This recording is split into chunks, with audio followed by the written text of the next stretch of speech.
ስለ ትላንቴ ሳስብ ለራሴ የምለግሳት ምክር ነው። እናማ ሴቶች ለእናንተም ላካፍላችሁ።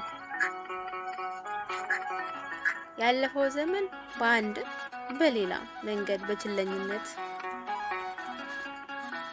በማወቅም ባለማወቅም ተከስቶ አልፏል። ምን ልትቀይሪው ልትመልሺው የማትችው ምንም ነገር የለም። ይልቁን ትላንት በትዝታ ዛሬን በደስታ ነገን በተስፋ ኑሪ።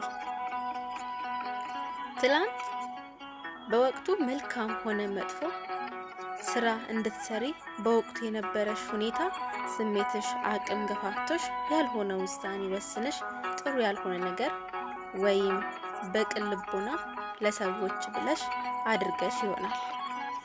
ዛሬ ላይ ቆም ብለሽ ትናንት ስታስተዊ ስህተት መስሎሽ የምታይሽ ሁሉ አሁን ላይ የተሻለ ማንነት እንዳለሽ አዘንጊ። ወይም ራስሽን እየጎዳሽ ራስሽ ትተሽ እድሜሽን፣ ጊዜሽን፣ ገንዘብም ሁሉ ነገርሽን ለሰዎች ኖረሽ ሊሆን ይችላል። አዎ፣ ነገር ግን ያ አልፏል። ያለፈውን አምነሽ ተቀብለሽ ዛሬሽን ብቻ ኖሪ። ራስሽን ይቅር በይው። ራስሽ ጋር ታረቂ፣ ተስማሚ። በራስሽ ላይ በጣም ጨካኝ ዳኛ ሁኚ። ከነዚህም ምን ተማርኩ? ምን አተረፍኩ? በምን ተጎዳው? ለወደፊት ምን ማድረግ አለብኝ? ምንስ ማድረግ የለብኝም?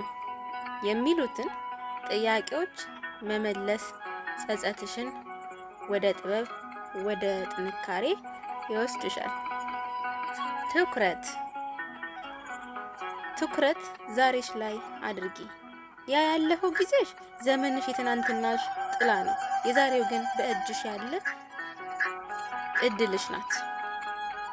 በአሁኑ ሰዓት የምታደርጊያቸው ጥቃቅን መልካም ነገሮች የወደፊትን ህይወትሽን፣ ኑሮሽን ብሩህ ያደርጉልሻል።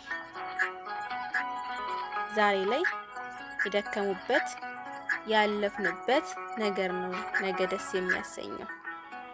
እናም የኔ መልካም በርችልኝ፣ እግዚአብሔር ጋር ሙጥኝ በይ። እናትሽን እመቤቴ መሪ አድርጊ። ያኔ ሁሉ ነገርሽ ብዙሃን ታበረታሻለች። የመንገድሽ መሪ ይኑርሽ።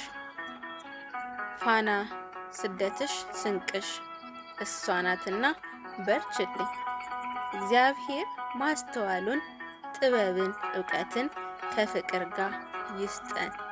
አሜን።